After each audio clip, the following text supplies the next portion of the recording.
여기 한 여성은 SNS의 영상 속에서 프랑스 파리 올림픽에 오지 말라고 경고하고 있는데요. Anyone that's coming to Paris Olympics 2024, don't come. Cancel everything. Cancel your flight, cancel your Airbnb, cancel your tickets. It's going to be a shit show and you don't want to come. As a Parisian, I'm getting the 이 여성의 프랑스 올림픽 보이콧 영상이 무려 100만 회 이상의 조회수를 기록하자 프랑스 정부와 파리시가 난리가 났다고 합니다. 도대체 무슨 일이 일어나고 있는 것일까요? 지금 바로 사연 시작합니다. 안녕하세요. 저는 프랑스 파리시청에서 근무하고 있는 폴린이라고 합니다. 저는 파리시청 홍보팀에서 근무하고 있어요. 여러분들도 아시겠지만 이제 코앞으로 다가온 파리 올림픽 때문에 프랑스 분위기는 그야말로 폭풍전야입니다. 올림픽 성화가 프랑스에 도착하고 나서는 그 분위기가 점점 더 고조되고 있어요. 어떤 사람들은 프랑스 파리에서 올림픽을 개최하는 것은 역사적인 순간이라며 무척 기뻐합니다. 그러나 100년 만에 수도 파리에서 개최되는 올림픽이지만 프랑스 시민 모두가 반기는 것은 아니랍니다. 파리 올림픽 기간 내내 극심해질 도로의 차량 정체와 통행 제한 때문에 시민들이 큰 불편을 겪을 게 뻔하니까요. 지금도 이미 파리 올림픽 개막 때문에 곳곳의 도로들은 통제되어 있고 생강 주변은 이미 봉쇄된 곳이 많답니다.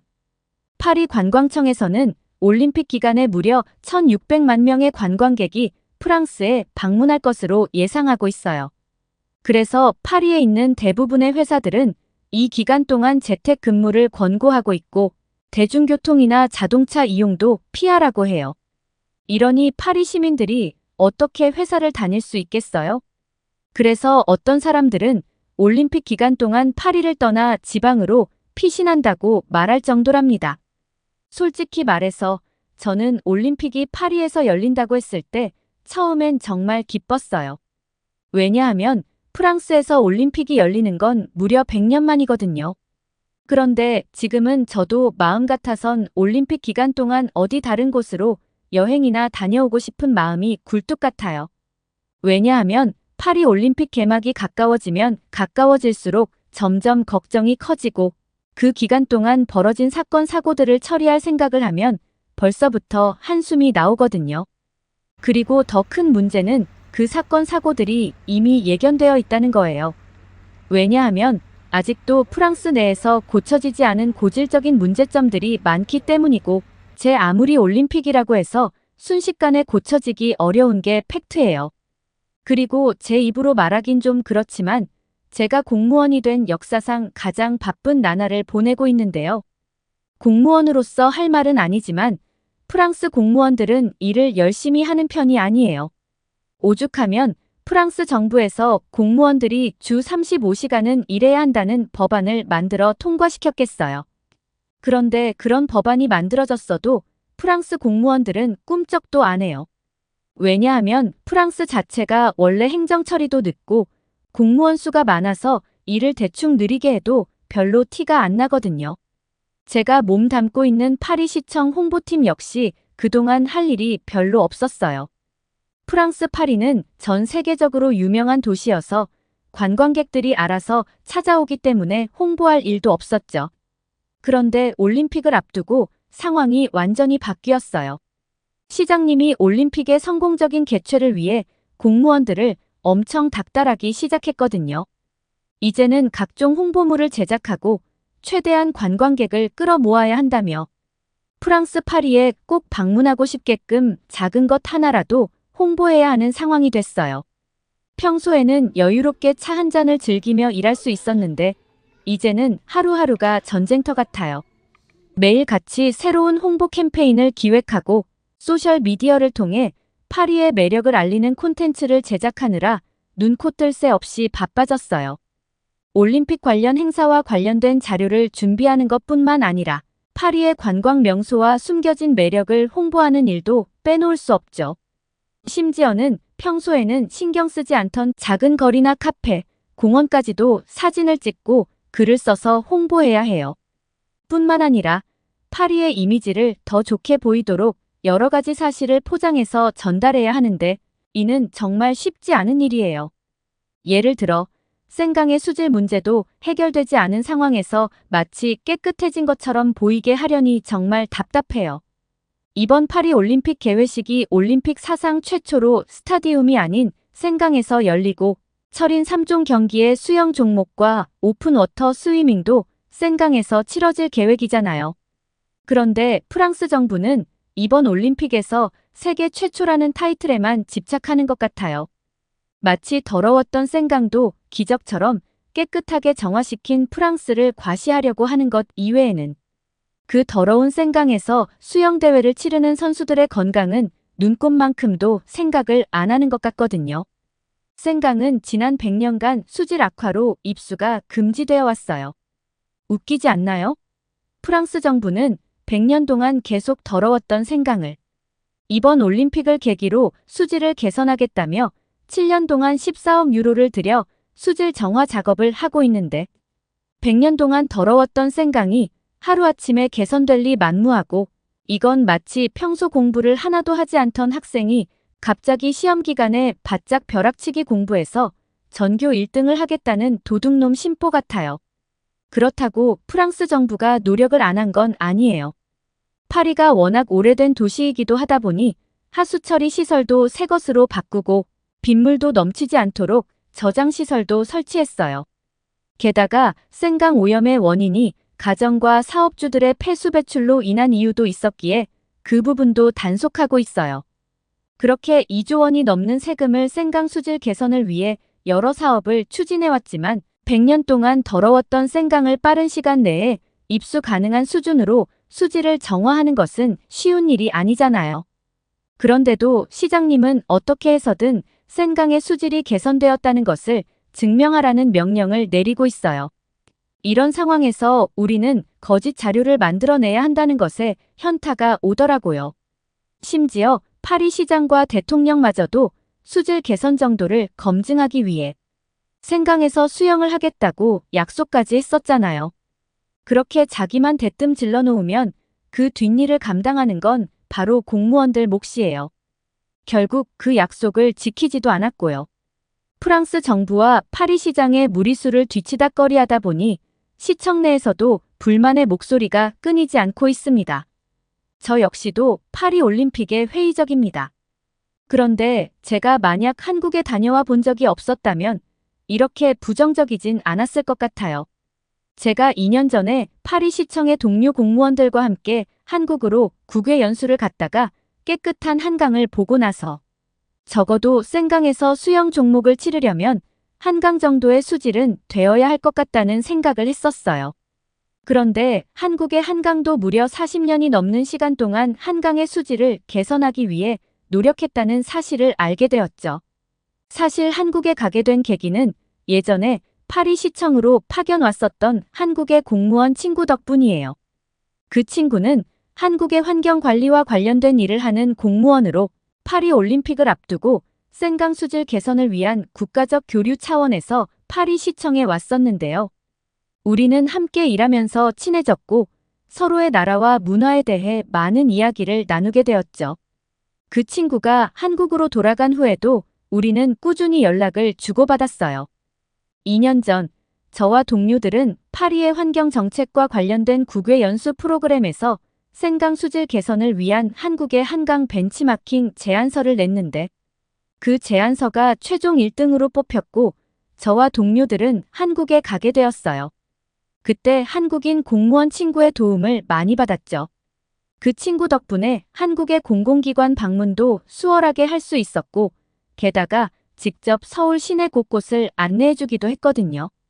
서울에 도착했을 때 동료들과 함께 한강을 따라 산책을 했는데 한강의 물이 그렇게 맑을 줄은 정말 몰랐어요. 강 주변에는 가족 단위의 사람들이 자전거를 타고 피크닉을 즐기고 심지어 강에서 수상 스포츠를 즐기는 사람들도 있었죠. 그때 그 한국인 공무원 친구가 한강이 이렇게 깨끗해지기까지 얼마나 많은 노력이 들어갔는지 이야기해줬어요. 1970년대부터 시작된 한강 정화 작업은 수십 년에 걸쳐 진행되었고 정부와 시민들이 함께 노력한 결과라고 하더군요. 한국 정부는 1980년대에 한강 종합 개발 계획을 세우고 대규모 예산을 투입해 하수 처리 시설을 현대화하고 강 주변의 불법 건축물들을 철거했대요.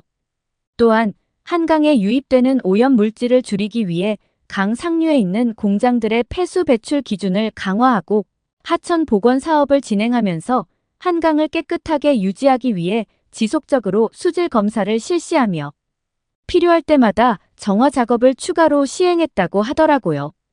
게다가 한국 정부만 노력한 게 아니고 시민들도 이에 발맞춰 한강을 보호하기 위한 다양한 활동에 참여했다고 해요. 시민단체들은 정기적으로 한강 정화 활동을 펼치고 자원봉사자들의 도움으로 한강 주변의 쓰레기도 수거하며 한강의 청결을 유지할 수 있었다고 하네요. 그리고 학교에서도 학생들에게 한강의 중요성을 교육하고 환경보호의식을 심어주기 위해 노력하는 등 3박자를 고루 갖춘 한강 수질 개선 프로젝트를 이어나간 거죠. 한국과 비교해보면 파리의 생강 수질 개선 노력은 한참 부족하다는 생각이 듭니다. 물론 파리시청도 생강의 수질을 개선하기 위해 여러 가지 시도를 하고 있지만 그 노력이 한국만큼 체계적이지 않고 지속적이지 않은 것 같아요. 생강 주변에는 여전히 불법 건축물들이 남아있고 하수 처리 시설도 현대화가 더디게 진행되고 있어요. 강 상류에 있는 공장들의 폐수 배출 기준도 강화되어야 하지만 이를 철저히 관리하고 감독하는 시스템이 아직 미흡한 건 사실이에요. 일 안 하던 프랑스 공무원들이 관리 감독을 갑자기 철저히 한다는 것도 불가능해 보이니까요. 게다가 파리 시민들의 환경보호의식도 더 강화될 필요가 있다고 생각해요. 노상방뇨나 담배꽁초 무단투기 같은 사소한 습관들이 모여 큰 문제를 일으키고 있죠. 무엇보다 한국은 40년에 걸쳐 이뤄낸 것을 프랑스가 무슨 수로 7년 만에 성과를 낼 수 있겠습니까? 그런데 놀라운 점은 무엇인지 아세요? 한국의 한강 종합 개발 계획은 바로 프랑스의 생강이나 영국의 템스강처럼 관광 명소로 탈바꿈하려고 노력한 거라는 걸요. 그런데 지금은 상황이 완전 바뀌었죠. 지금은 오히려 프랑스의 생강이 한국의 한강을 본받아야 하는 상황이잖아요. 바로 이게 청출어람 아닐까 싶습니다.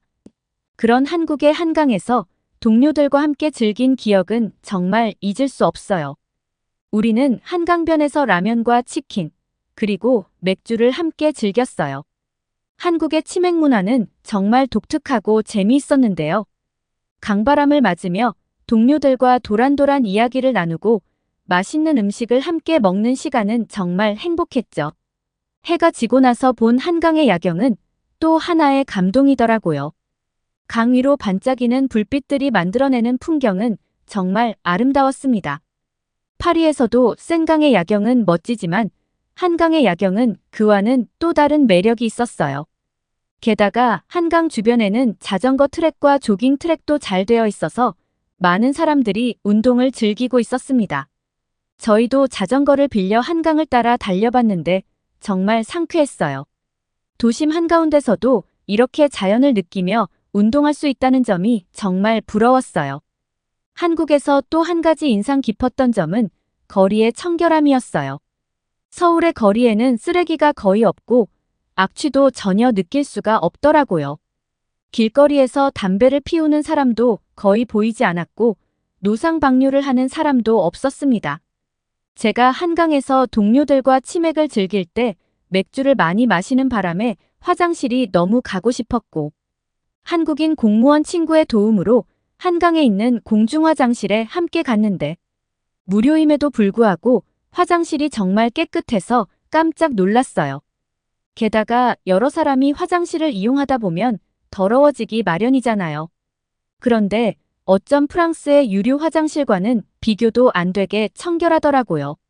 그리고 또 한 번은 동료들과 함께 서울의 명동을 방문했을 때 길거리가 깨끗해서 정말 놀랐어요. 명동은 수많은 관광객들이 오가는 거리였지만 어디에서도 쓰레기나 담배꽁초를 찾을 수 없었죠. 거리를 청소하는 사람들도 자주 볼 수 있었고 사람들이 질서를 잘 지키는 모습이 인상 깊었어요. 심지어 길거리 음식점들도 자신의 가게 주변을 항상 깨끗하게 유지하고 있더라고요. 이런 점들은 한국의 높은 시민의식을 보여주는 사례라고 생각해요. 반면에 파리에서는 거리의 상황이 많이 달라요. 파리는 정말 멋진 도시지만 쓰레기와 하수구 냄새가 진동할 때가 많아요. 특히 관광객이 많이 오는 지역에서는 더 심하죠. 올림픽 때 이렇게 많은 사람들이 오는데 이런 냄새 문제를 어떻게 해결할 수 있을지 정말 걱정돼요. 제가 자주 다니는 생강 주변만 해도 쓰레기와 담배꽁초가 많이 버려져 있거든요. 한 번은 생강을 따라 산책을 하다가 발을 헛디뎌 하수구 물이 튀었는데 그 냄새가 얼마나 고약하던지 그날 내내 기분이 좋지 않았던 기억이 나요. 그리고 가끔은 사람들이 공공장소에서 노상 방류를 하는 경우도 볼 수 있죠. 파리에는 공공 화장실이 몇 개 없기도 하지만 지저분해서 아예 가려고 시도조차 하지 않고 유료 화장실조차도 악취가 심해서 숨을 참고 들어갈 정도거든요. 이 악취의 원인 중 하나는 프랑스 사람들의 시민의식이 부족하기 때문이라고 생각합니다. 파리 시민들은 자주 쓰레기를 아무데나 버리는 경우가 많고 하수구에 각종 오물을 버리기도 해요. 예를 들어 사람들이 거리에서 먹고 남은 음식물을 하수구에 버리거나 공원에서 쓰레기를 제대로 처리하지 않는 경우가 흔해요. 이러한 습관들이 모여 파리의 악취 문제를 악화시키고 있는 거죠. 이런 상황에서 우리는 파리가 깨끗하고 아름다운 도시로 보이도록 홍보해야 하니 참 답답해요. 파리의 실제 문제들을 해결하는 것이 아니라 문제를 숨기고 겉모습만 포장하는 데 집중해야 하니까요. 그런데 진짜 문제는 바로 소매치기예요. 파리에는 정말 많은 관광객이 오는데 그 관광객을 노리는 소매치기들이 정말 많아요. 파리에 살고 있는 저도 몇 번이나 소매치기를 당할 뻔했거든요. 올림픽 기간 동안 이렇게 많은 사람들이 몰리면 소매치기 문제가 더 심해지지 않을까 싶어요. 소매치기 입장에서는 올림픽 기간이 성수기 시즌이겠네요. 프랑스에서 유독 소매치기가 기승을 부리는 이유 중 하나는 시민들이 공공질서에 대한 인식이 부족하기 때문이라고 생각해요. 많은 사람들이 자신의 이익을 우선시하고 공공장소에서 타인을 배려하는 마음이 부족한 거죠. 저도 한 번은 파리 지하철에서 휴대폰을 소매치기 당할 뻔한 적이 있었어요. 사람들이 붐비는 상황에서 누군가가 제 가방을 열려고 했고 다행히 눈치채서 막았지만 그 순간 느낀 공포는 아직도 생생해요. 그런데 한국인 공무원 동료가 말하길 한국에서는 소매치기나 도난 사건은 잘 일어나지 않는다고 하더라고요.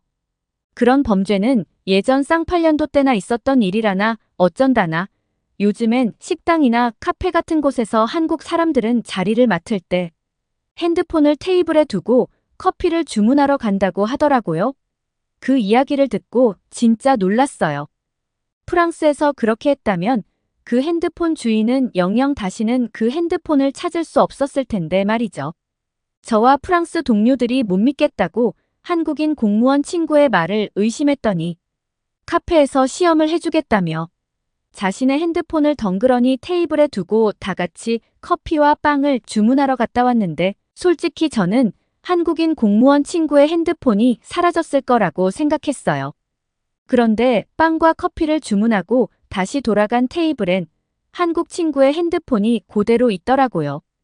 그 모습을 보고 어쩜 이럴 수 있냐며 우리 모두 진짜 흥분했어요. 그러자 한국인 친구가 말하길 한국에서는 사람들이 타인의 물건을 함부로 건드리지 않는 게 국룰이라고 하더라고요. 그렇죠. 어느 나라 건 타인의 물건을 함부로 건드리지 않는 게 국룰이죠. 그런데 그걸 안 지키는 사람들이 많아서 문제인 거잖아요. 그런데 어쩜 한국 사람들은 이럴 수 있나 싶었죠. 그리고 무언가 진짜 이유가 따로 있을 것이라고 생각하고 한국 친구를 달달 볶았어요. 그러자 한국 친구는 이유를 굳이 더 찾는다면 바로 CCTV인 것 같다고 말하더라고요. 한국은 워낙 CCTV가 잘 되어 있어서 소매치기 같은 범죄를 저지르기가 힘들다고 하더군요. 대부분의 공공장소에 CCTV가 설치되어 있어서 어디에서나 감시받는다는 생각을 하게 된다고 해요. 그래서 범죄를 저지르려는 사람들도 쉽게 범행을 시도하지 못하는 거죠. 한국에서 한 번 도난 사건이 발생하면 경찰이 신속하게 CCTV 영상을 분석해서 범인을 잡는다고 하더군요. 이런 철저한 감시 시스템 덕분에 소매치기나 도난 사건이 잘 일어나지 않는다고 했어요. 반면 파리에서는 CCTV가 충분히 설치되어 있지 않아요. 공공장소나 관광지에 일부 설치되어 있긴 하지만 한국만큼 철저하게 관리되지 않죠. 게다가 남의 물건을 탐하는 사람들까지 많으니 범죄를 저지르기 좋은 환경인 걸까요? 이렇게 나열하고 보니 파리올림픽을 잘 치룰 수 있을지 정말 걱정부터 앞서네요. 올림픽을 앞두고 파리시청은 이러한 문제들을 해결하기 위해 더 많은 노력을 기울여야 할 것 같은데 말이죠. 시장님도 단기적인 올림픽 홍보와 이미지 메이킹에만 집중할 것이 아니라 시민의식을 높이기 위한 교육과 캠페인을 강화하고 공공장소에 CCTV를 더 많이 설치하는 등 한국을 보고 좀 체계적이고 지속적인 노력이 더 필요할 것 같은데 갑자기 생강에서 수영을 하겠다고 선언하질 않나 도무지 앞이 보이질 않네요. 또한 비단 프랑스 정부만 노력해서도 안 되고 프랑스 시민들과 함께 발을 맞춰서 실질적인 변화를 만들어내야 할 것 같아요. 서울에서의 경험 때문에 제가 파리 올림픽에 대해서 더 회의적인 것 같긴 해요. 한국에서 본 한강의 깨끗함과 한국 사람들의 높은 시민의식을 생각하면 파리가 가야 할 길이 아직 멀다는 생각이 드는 밤입니다. 여러분 과연 파리 올림픽이 성공적으로 개최되고 잘 마무리될 수 있을까요? 여러분은 어떻게 생각하시나요? 파리가 정말 올림픽을 잘 치를 수 있을지 함께 지켜봐 주세요. 여기까지 제 이야기를 들어주셔서 감사합니다. 오늘의 사연 어떠셨나요? 파리시청 공무원이 올림픽 준비에 대한 걱정이 이만저만이 아니네요. 생강의 수질 문제부터 소매치기까지 해결해야 할 과제가 많지만 파리도 한국처럼 깨끗하고 안전한 도시로 거듭나길 바랍니다. 부디 파리 올림픽이 성공적으로 개최되고 잘 마무리되기를 바라면서 오늘 사연을 마치도록 하겠습니다. 여러분의 구독과 좋아요는 영상 제작에 큰 힘이 됩니다. 끝까지 시청해 주셔서 감사합니다. 더욱더 감명 깊은 사연으로 찾아뵐게요.